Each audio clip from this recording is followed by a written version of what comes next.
What if the greatest conqueror in history never died? What if Alexander the Great, the man who wept because there were no more worlds to conquer, simply kept going? Let's journey back to 323 BC. Alexander lies on his deathbed in Babylon, consumed by a mysterious illness.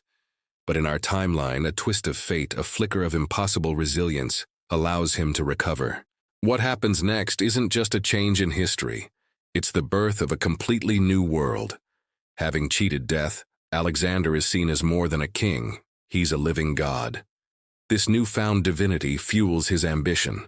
He consolidates his vast empire, not with brute force alone, but with a visionary's touch.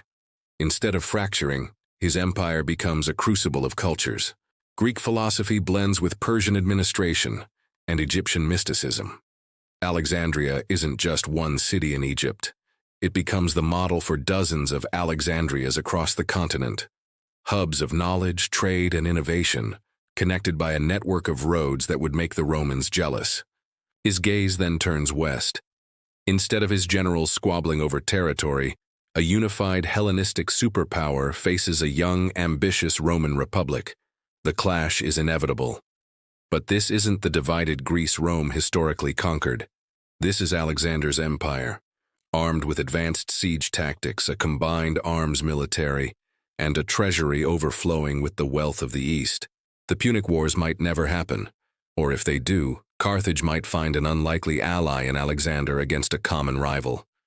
Rome, as we know it, would be contained, perhaps even absorbed, becoming another province in a world-spanning empire.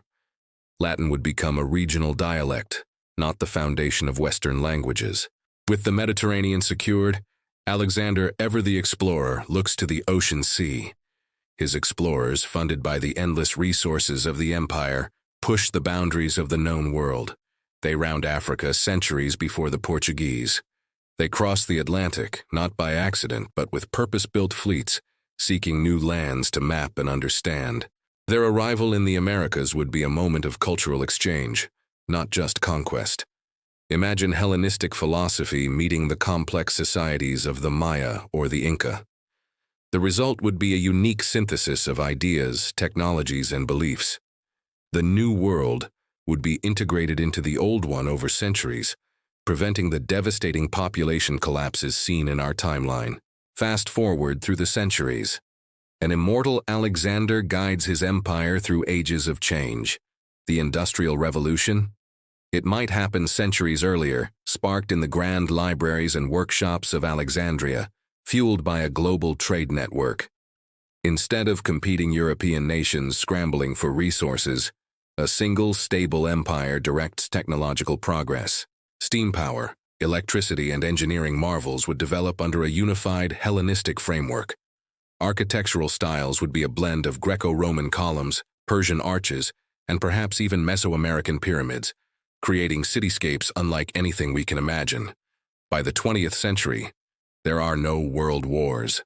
Nationalism, the driving force behind so much modern conflict, would be a foreign concept. People's primary identity wouldn't be German, French, or British, but citizens of Alexander's cosmopolis, a global state founded on shared knowledge and Greek ideals. The political landscape would be entirely different.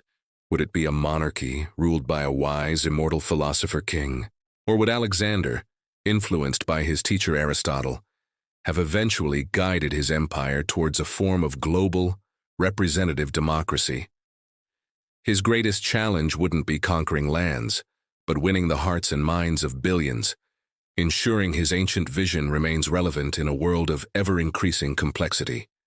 And now, in our present day, what would the world look like? We would likely be a Type 1 civilization on the Kardashev scale, having harnessed the full energy potential of our planet.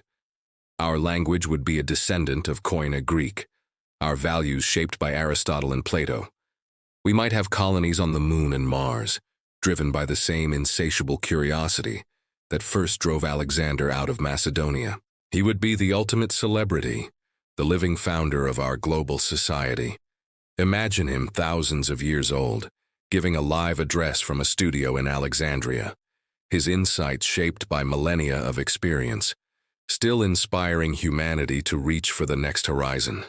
This world, ruled by an eternal Alexander, would be more unified, perhaps more technologically advanced. But would it be better? Would the absence of nationalistic struggle stifle artistic diversity? Would the guidance of one man, no matter how brilliant, prevent the flourishing of other philosophies and ways of life? It's a question worth pondering.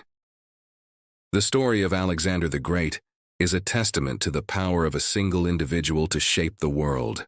But the story of his immortality reminds us that history is a delicate, chaotic, and beautiful tapestry, woven from the choices of billions. Thank you so much for joining us on this journey through an alternate history. If you enjoyed this thought experiment, please hit that like button, subscribe for more deep dives into the great what-ifs of history, and ring that notification bell so you never miss an episode. Let us know in the comments what historical figure you'd like us to explore next. Until then, stay curious.